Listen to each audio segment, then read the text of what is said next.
My name is Dennis McCollins. I was born and raised in Richmond, California, the city of pride and purpose. Growing up in a bad part of town, I saw my share of violence and the worst humanity had to offer. What made it worse, though, is that my dad left my mom at a young age. Like many others in my neighborhood, it was hard to find a positive male role model. But what I decided to do was I took school to the next level, man. I used it as a safe space to keep me afloat because, let's be honest, man, on the streets, there was nothing for me. At the age of 8 was a very impactful time for me in my life. It was the first time I experienced homelessness. Running from a unhealthy and running from an unhealthy and abusive relationship, my mom moved us out of our house, and there's shelters all over the Bay Area. My mom would, bless her heart, sometimes my mom would take us out, and she would let my sisters sleep in the shelter because they wouldn't take young boys. So my mom and me would sleep outside. It was crazy. But the cool thing about, but the thing about homelessness is, it's not very cool, but the thing about homelessness is, it humbles you in a way that nothing else can. It taught me that at your darkest hour, when you're at your worst, there's people who come up and help you. So that's what they did for me. They came and helped me. Not only did I find good in humanity, I also found that with the right mentorship and the right perseverance, that you can be somebody in this world. So I took that to heart. I mean, I really took that to heart.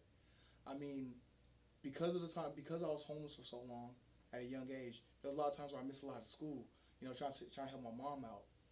And what that did was, I wasn't a very good reader. Honestly, I barely know how to read, barely know how to do math. But because people believed in me, I used that to fuel.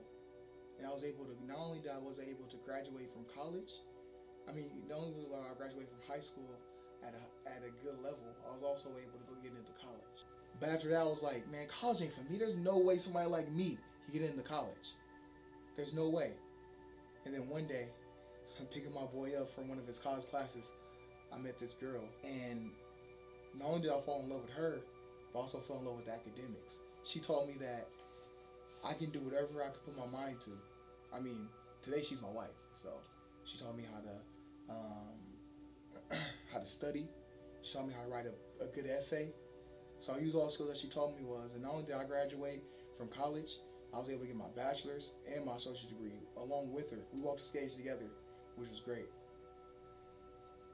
After that, I really wanted to make an impact in people's lives like people made an impact in my life. So what I decided to do was, I decided to apply for a job at a place called STAN.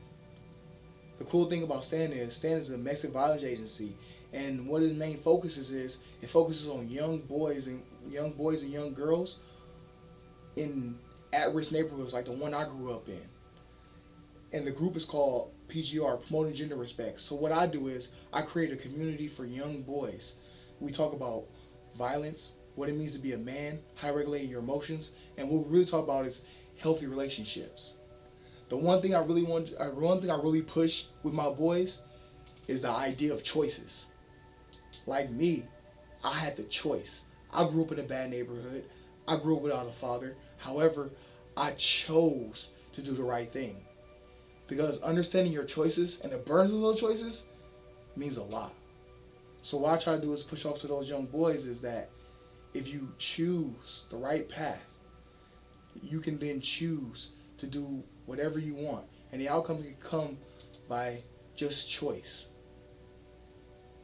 That's a really important lesson I try to push to my boys.